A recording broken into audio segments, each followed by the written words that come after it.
मंच पे बैठे हुए पंजाब के मानयोग मुख्यमंत्री श्री भगवंत मान साहब, हमारे सभी मेंबर्स ऑफ पार्लियामेंट, पंजाब के चीफ सेक्रेटरी, सभी ऑफिसर्स और लुधियाना के कोने कोने से आए हुए सभी इंडस्ट्रियलिस्ट्स, बिजनेसमैन, आप सब लोगों को मेरा नमस्कार, सबको सत श्री अकाल। हम लोग आज वोट मांगने नहीं आए। अक्सर पॉलिटिशियंस को जनता केवल चुनाव के पहले याद आती है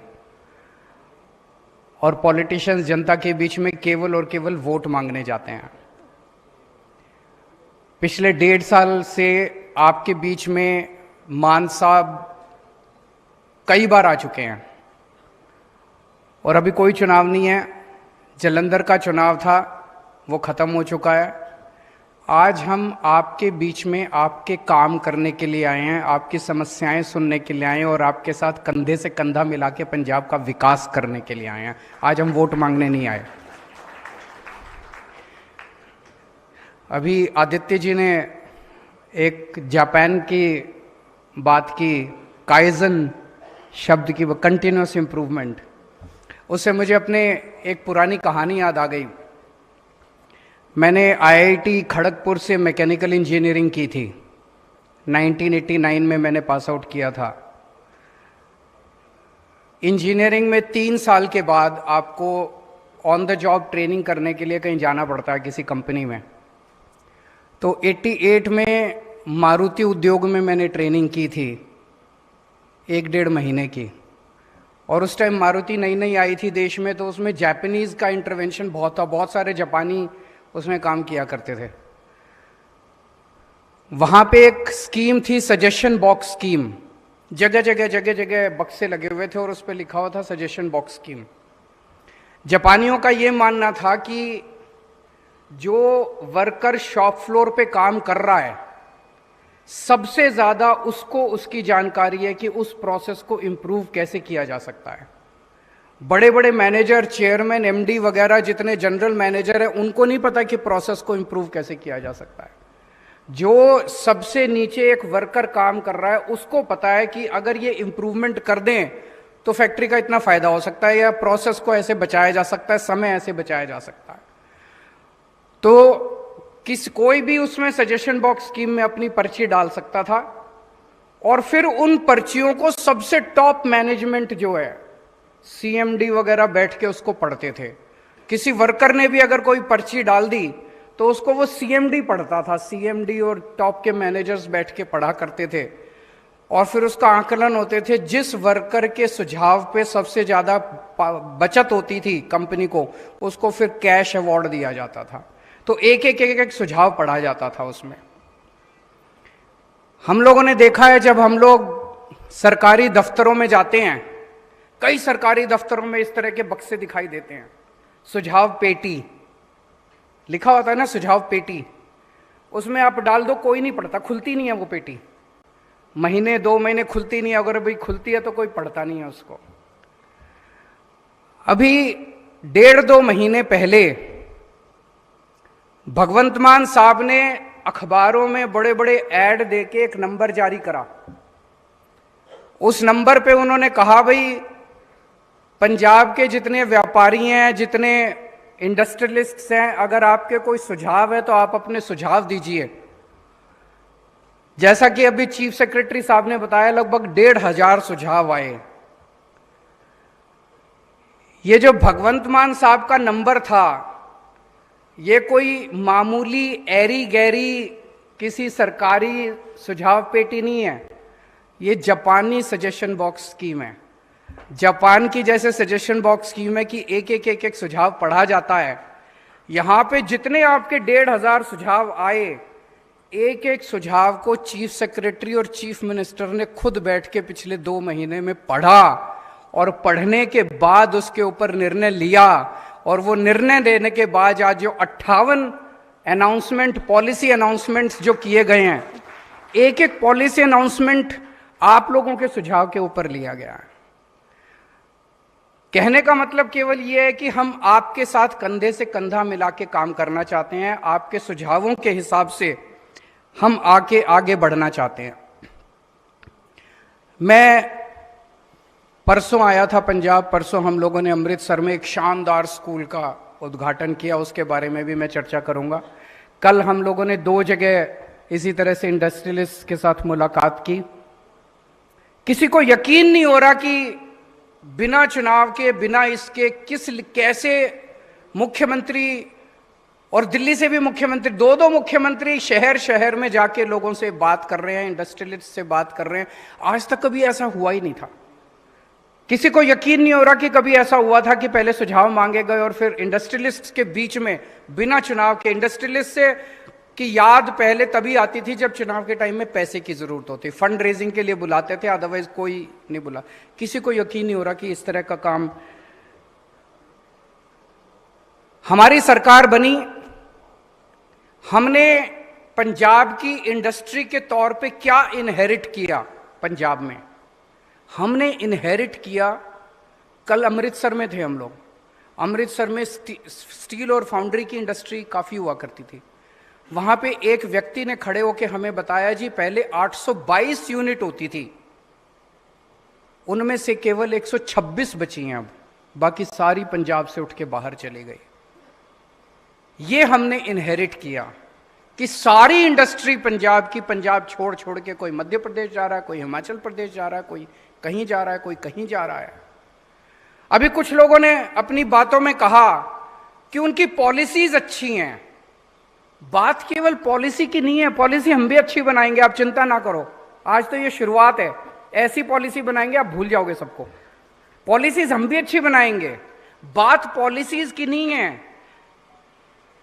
बात यह है कि ऐसा माहौल, एक्सटॉर्शन का माहौल था यहां पे पंजाब के अंदर कि नोचने को दौड़ते थे नेता अफसर कि इससे इतना, ये भी ले लो, ये भी लो। मैं जब पंजाब आता था चुनाव के दिनों में तो कहानियां सुनने को मिलती थी। एक कहानी सुनते थे कि कोई ब्रेड की कंपनी है, वहां से कोई निकले और हर ब्रेड के पैकेट के ऊपर कमीशन बांध दिया। एक कहानी सुनते थे कि किसी का एक रेस्टोरेंट था, उस रेस्टोरेंट पे नजर पड़ गई तो नेता ने कहा ये रेस्टोरेंट मेरे नाम पे कर दो, उसने मना किया तो उसके सामने फ्लाईओवर बना दिया, उसका गेट ही बंद हो गया। ऐसी ऐसी कहानियां, मतलब लोगों को डर लगता था कि यार हम सफल ना हो जाएं।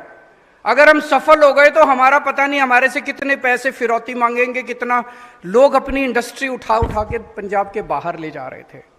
ये हम लोगों ने इनहेरिट किया था जब पंजाब को छोड़ छोड़ के इंडस्ट्री जा रही थी। आज 1.5 साल के बाद एक बड़ा काम हुआ है, एक बहुत बड़ा काम हुआ है, हवा का रुख बदलने लगा है। इंडस्ट्री बाहर, जो इंडस्ट्री गई थी वो वापस आने लगी है। अभी 3 दिन पहले अखबारों में आपने पढ़ा होगा, आसपास के स्टेट से 450 इंडस्ट्री उन स्टेट्स को छोड़ के पंजाब में आई है। पढ़ा आप लोगों ने? अभी राज्यसभा के अंदर एक प्रश्न उठा, प्रश्न पूछा गया कि पिछले 1 साल के अंदर किस राज्य के अंदर कितनी एमएसएमई रजिस्टर हुई है। आपको जान के ताज्जुब होगा, ये सेंट्रल गवर्नमेंट का आंकड़ा है। पिछले 1 साल में सबसे ज्यादा एमएसएमई पंजाब के अंदर रजिस्टर हुई है, 2,68,000, 2,79,000 एमएसएमई पंजाब के अंदर रजिस्टर हुई है। ये कोई छोटी बात नहीं है कि इस तरह की जो खबरें आ रही हैं। और अभी जो चीफ सेक्रेटरी साहब ने आपको प्रेजेंटेशन दिखाया उसमें बताया 3,500 नए प्रोजेक्ट्स, 3420 नए प्रोजेक्ट्स पंजाब के अंदर शुरू हो चुके हैं। बाहर से इन्वेस्टमेंट आ चुकी है, 50,000 करोड़ रुपए की इन्वेस्टमेंट। और ये 50,000 करोड़ रुपए की इन्वेस्टमेंट, इसमें 100 करोड़ की इन्वेस्टमेंट भी है, इसमें 2,000 करोड़ रुपए की इन्वेस्टमेंट भी है। छोटे इंडस्ट्रियलिस्ट भी हैं, बड़े इंडस्ट्रियलिस्ट भी हैं। 50,000 करोड़ रुपए की इन्वेस्टमेंट शुरू हो गई है, जमीनें खरीद ली हैं उन लोगों ने, काम शुरू कर दिया है। ये एमओयू नहीं है, फर्जी एमओयू नहीं है, जिसमें 2,86,000 बच्चों को नौकरियां मिलेंगी। 1.5 साल के अंदर अगर इतने बड़े स्केल के ऊपर पंजाब में इंडस्ट्री लग रही है तो हवा का, लोगों को विश्वास तो होने लगा है, लोगों को यकीन तो होने लगा है यार पंजाब बदल रहा है। अब पंजाब में इन्वेस्टमेंट हो सकती है। हमने इनहेरिट किया था एक एक्सटॉर्शन का एनवायरनमेंट, जब लोगों से पैसे छीने जाते थे, झपटे जाते थे, और जो आज माहौल है कि इंडस्ट्री बाहर से आ रही है, क्या बदला है?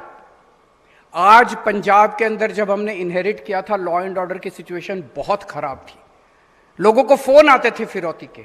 मैं ये नहीं कहूंगा कि सब कुछ बहुत अच्छा हो गया, मैं ये नहीं कहूंगा कि लॉ एंड ऑर्डर 100% ठीक हो गया, लेकिन लॉ एंड ऑर्डर जो पिछले साल 16 मार्च पिछले साल जब भगवंत मान साहब ने शपथ ली थी, उस वक्त जो लॉ एंड ऑर्डर की हालत थी, पहले कुछ महीने तो बड़े मुश्किल बीते थे हम लोगों के, लेकिन आज जो लॉ एंड ऑर्डर की सिचुएशन है, काफी इंप्रूवमेंट है। और सबसे ज्यादा जरूरत इंडस्ट्री को और बिजनेस को अच्छे लॉ एंड ऑर्डर की होती है कि यार मैं पैसा लगा रहा हूं, कोई लूट के तो नहीं ले जाएगा, सब कुछ शांति रहेगी। दूसरी सबसे बड़ी बात हुई है कि करप्शन के अंदर बहुत कमी आई है। एक स्ट्रांग मैसेज दिया गया है, चाहे अगर पटवारी पैसे खाएगा उसको भी नहीं बख्शा जाएगा, और जो पुराने लोग लूट के ले गए थे उनको भी नहीं बख्शा जाएगा। छोटी करप्शन हो चाहे बड़ी करप्शन हो, एक मैसेज बड़ा स्ट्रांग है पूरी की पूरे सिस्टम के अंदर कि भ्रष्टाचार को नहीं बख्शा जाएगा। एक व्यापारी यही तो चाहता है कि मैं अपना काम करूं, मेरे को इधर उधर कहीं ऐसे वैसे पैसे ना देने पड़े। और तीसरी बड़ी बात हुई है कि जो पॉलिसीज आ रही हैं, आज 58 अनाउंसमेंट्स किए गए। अभी अभी किसी इंडस्ट्रियलिस्ट ने बोला कि कल मैंने टीवी पे देख लिए थे, अखबार में पढ़ लिए थे ये 50। एक पूरे पंजाब के अंदर माहौल है कि अब सरकार जो है वो प्रो इंडस्ट्री है, प्रो इंडस्ट्री पॉलिसीज बनाती है, जनता के साथ पॉलिसीज बना रही है। तो ये माहौल जो है इसने कंट्रीब्यूट किया है कि बहुत बड़े स्तर के ऊपर अब जो इंडस्ट्री पहले बाहर जा रही थी वो इंडस्ट्री अब वापस आ रही है। और ये जितने सुझाव हैं, ये घर बैठ के एसी में कमरे के अंदर दफ्तर के अंदर बैठ के नहीं होते, ये इसी तरह से आप लोगों के बीच में आके होते हैं।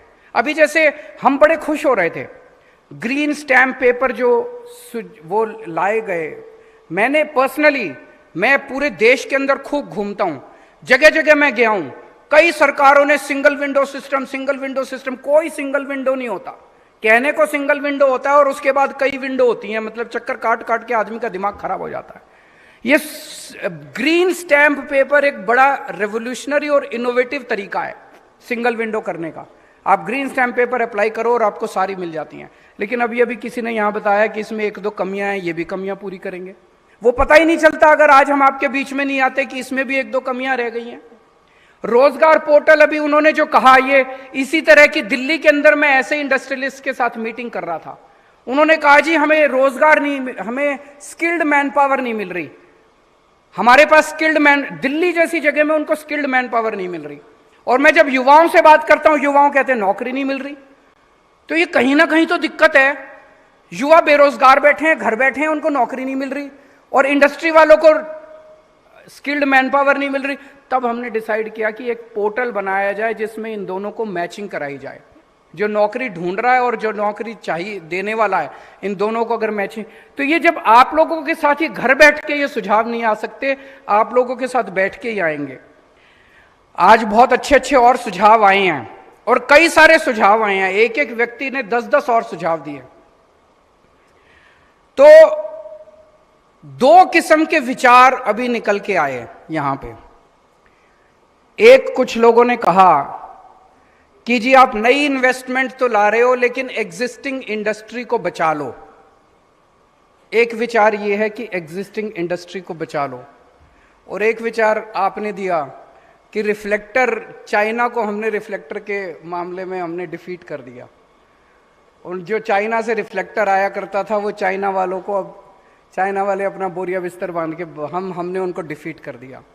आज हमें ये तय करना है कि पंजाब की इंडस्ट्री को बचना है कि चाइना को डिफीट करना है। एक पिक्चर आई थी तेजाब, माधुरी दीक्षित की, उसमें एक गाना था, उस गाने का एक स्टैंजा था जिसमें था, इसको हराया तो का क्या किया, उसको हराया तो का क्या किया, दारा सिंह को हराओ तो जाने। तो हमें मध्य प्रदेश को नहीं हराना, हमें हिमाचल प्रदेश को नहीं हराना, हमें चाइना को हराना है। हमारा कंपटीशन आज के बाद चाइना से है और चाइना को पंजाबी हरा सकते हैं।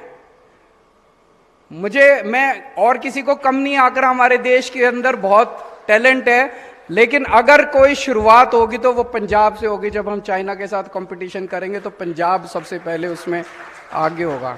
आज हम उस विजन के साथ आपके बीच में आए हैं कि हमें इंडस्ट्री को बचाना नहीं है, हमें इंडस्ट्री को उस स्केल के ऊपर लेके जाना है। हम आप सबको उस स्केल के ऊपर लेके जाना चाहते हैं जब हम चाइना को डिफीट करना चाहते हैं।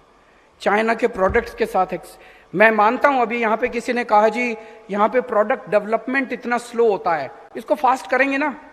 आप लोग सुझाव दीजिए, हम सारे सुझाव मैं आज दो सुझाव देना चाहता हूं। एक तो अभी मान साहब ने अनाउंस किया, जितने एग्जिस्टिंग फोकल पॉइंट्स हैं, अभी मैं देख रहा था किसी का सुझाव आया फलाने फोकल पॉइंट में फलानी सड़क जो है वो टूटी पड़ी है, फलानी जगह इंडस्ट्रियल जोन में। एक साथ एक मुश्त पैकेज बना दिया जाए, जितने फोकल पॉइंट्स हैं, जितने इंडस्ट्रियल जोन्स हैं, जितने इंडस्ट्रियल एस्टेट्स हैं, सबके अंदर बेसिक 3-4 चीजें सोच लेते हैं। सड़क, सीवर, पीने का पानी, बिजली और एक स्ट्रीट लाइट्स। ये 3-4 चीजें बना के एक पूरा पैकेज बना लेते हैं कि अगर एक साथ सारे इंडस्ट्रियल एस्टेट्स में अगर ये ठीक करने हैं तो कितना पैसा लगेगा। फिर हम देख लेते हैं कि हमारे पास बजट कितना है। मैं अभी मान साहब से डिस्कस कर ही रहा था, हमारे पास बजट कितना है। अगर ये सारा 1 साल में हो सकता है, 1 साल में आपके सारे हम फोकल पॉइंट्स स्टिच कर देंगे एकदम। अगर 2 साल में हो सकता है, मान लीजिए पैसा नहीं है हमारे पास, 2 साल के अंदर पूरा कर देंगे। 3 साल में हो सकता है, आपको ये हम गारंटी दे देंगे कि 2 साल में या 3 साल के अंदर आपके फोकल पॉइंट्स की सारी सड़कें शानदार बना देंगे। अब आपको एक एक सड़क के लिए हमारे चक्कर काटने की जरूरत नहीं पड़ेगी। तो एक इंफ्रास्ट्रक्चर को हमें अलग लेवल पे लेके जाने की जरूरत है, जो कि अभी मान साहब ने अनाउंस किया। दूसरा, मुझे बैठे बैठे अभी लगा, बाइसाइकिल वाले ने कुछ सजेशन दिए, टेक्सटाइल वालों ने कुछ सजेशन दिए, लेदर वालों ने कुछ सजेशन दिए, कल हम जालंधर गए थे, स्पोर्ट्स वालों ने कुछ।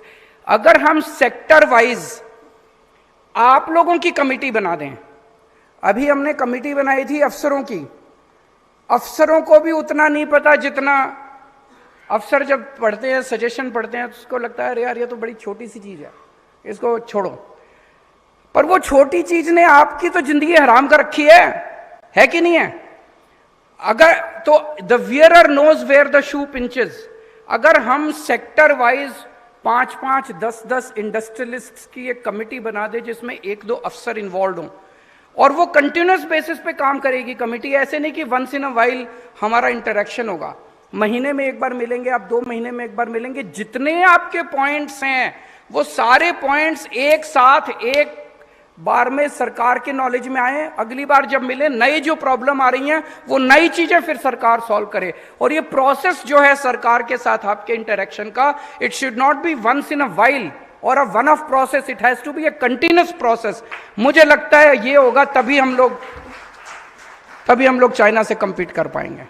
तो दूसरा मेरा ये सुझाव है कि एक task force her sector wise, leather की एक बना देते हैं, स्पोर्ट्स की एक बना देते हैं, टेक्सटाइल की एक बना देते हैं, बाईसाइकिल की एक बना देते हैं। अलग अलग सेक्टर वाइज हम लोग टास्क फोर्स बना सकते हैं, सब टास्क फोर्स बना सकते हैं। मैं बहुत खुश हूं कि आज भगवंत मान साहब जिस तरह से काम कर रहे हैं, पंजाब ने ऐसा सीएम, मैं ये नहीं कह रहा कि इसके पहले कोई बहुत अच्छे सीएम नहीं हुए, आजादी के बाद से पिछले 75 साल में बहुत अच्छे सीएम हुए हैं, लेकिन I think we can easily say that Bhagwant Mann is proving to be one of the best CMs that Punjab has produced so far. ये घर नहीं बैठता, 24 घंटे घूमता रहता है, 24 घंटे घूमता रहता है जनता के। अभी सवेरे सवेरे किसान मिल नहीं करके आया, अब ये सनतकार मिल नहीं कर रहा है। मैं समझता हूं कि जिस तरह से आप लोगों ने वीडियो देखे होंगे, अभी जब बाढ़ आई थी, बाढ़ के अंदर नॉर्मली क्या होता है, जब भी बाढ़ आती है मुख्यमंत्री, एक एसओपी है, एक पीआर, मुख्यमंत्री हेलीकॉप्टर में बैठता है, एक हेलीकॉप्टर का दौरा करके आता है, वीडियो डाल देता है और फिर ट्वीट करता है मैंने बाढ़ग्रस्त क्षेत्रों का दौरा किया। ये हेलीकॉप्टर में बैठ के नहीं गए, ये इन्होंने अपनी पैंट ऊपर करी और ये पानी में उतर गए, और पानी में उतर के ये एक्चुअली नाव में गांव गांव गए। और पता नहीं आपने वो वीडियो देखा कि नहीं देखा, ये एक्चुअली कई लोगों को अपनी नाव में बिठा के और उनको रेस्क्यू करा के लेके आए वापस। ऐसा मुख्यमंत्री मुझे नहीं लगता कि पंजाब ने कभी देखा है। अब जिस तरह से पंजाब के अंदर एजुकेशन का रेवोल्यूशन शुरू हुआ है, अभी जैसे आदित्य जी ने बताया, उनके एक वर्कर ने बताया, इस तरह से कई सारे स्कूलों में पहुंच गया। ये तो मुझे भी नहीं आइडिया था, लेकिन अभी अमृतसर के अंदर परसों हम एक स्कूल का उद्घाटन करके आए हैं, सरकारी स्कूल है। यहां आप लोग जितने लोग बैठे और आपके जितने लोगों के बच्चे लुधियाना के प्राइवेट स्कूलों में पढ़ते होंगे, आपके सबके बच्चे प्राइवेट स्कूलों में पढ़ते होंगे। मैं चैलेंज के साथ कह सकता हूं, आप प्लीज एक राउंड लगा के आइएगा अमृतसर में, जिस स्कूल को हमने उद्घाटन किया परसों, आपके बच्चे के स्कूल से कहीं ज्यादा शानदार स्कूल हमने सरकार ने बनाया अमृतसर के अंदर। और अगले कुछ सालों के अंदर पंजाब में 20,000 सरकारी स्कूल हैं, सारे स्कूलों को इतना शानदार कर देंगे। और अगले कुछ सालों के अंदर यहां बैठे हुए कई लोग अपने बच्चों को प्राइवेट से निकाल के सरकारी स्कूलों में भर्ती कराएंगे। मैं देख रहा था, जो रिसोर्सेज सरकार के साथ हैं, पास हैं, वो रिसोर्सेज प्राइवेट के पास नहीं है। जितनी जमीन हमारे पास है, सरकार के पास है एक स्कूल बनाने के लिए, प्राइवेट वालों के पास उतनी जमीन नहीं है। हमने वो कल जो स्कूल देखा, उसमें अलग से एक बास्केटबॉल ग्राउंड था, अलग से एक आर्चरी वो था, अलग से इतनी फैसिलिटीज और इतना शानदार स्कूल, सारे स्मार्ट क्लासरूम, और सबसे बड़ा सर्टिफिकेट वो स्कूल अच्छा है वो इस बात का था, जितने टीचर वहां पढ़ाते हैं। अक्सर टीचर, सरकारी स्कूलों के टीचरों को आजकल अच्छी तनख्वाह मिलती है। टीचर अपने बच्चों को तो पढ़ाते हैं प्राइवेट में, लेकिन पढ़ाने खुद नौकरी करने जाते हैं सरकारी में। मैं कई टीचर्स से मिला जिन्होंने अब अपने बच्चों को बेस्ट प्राइवेट स्कूल जो थे अमृतसर के, वहां से निकलवा के उस सरकारी स्कूल में भर्ती कराया है। ऐसे ही तमाम बड़ी खबरों के लिए आप बने रहिए हमारे साथ और देखते रहिए इंडिया प्राइम न्यूज।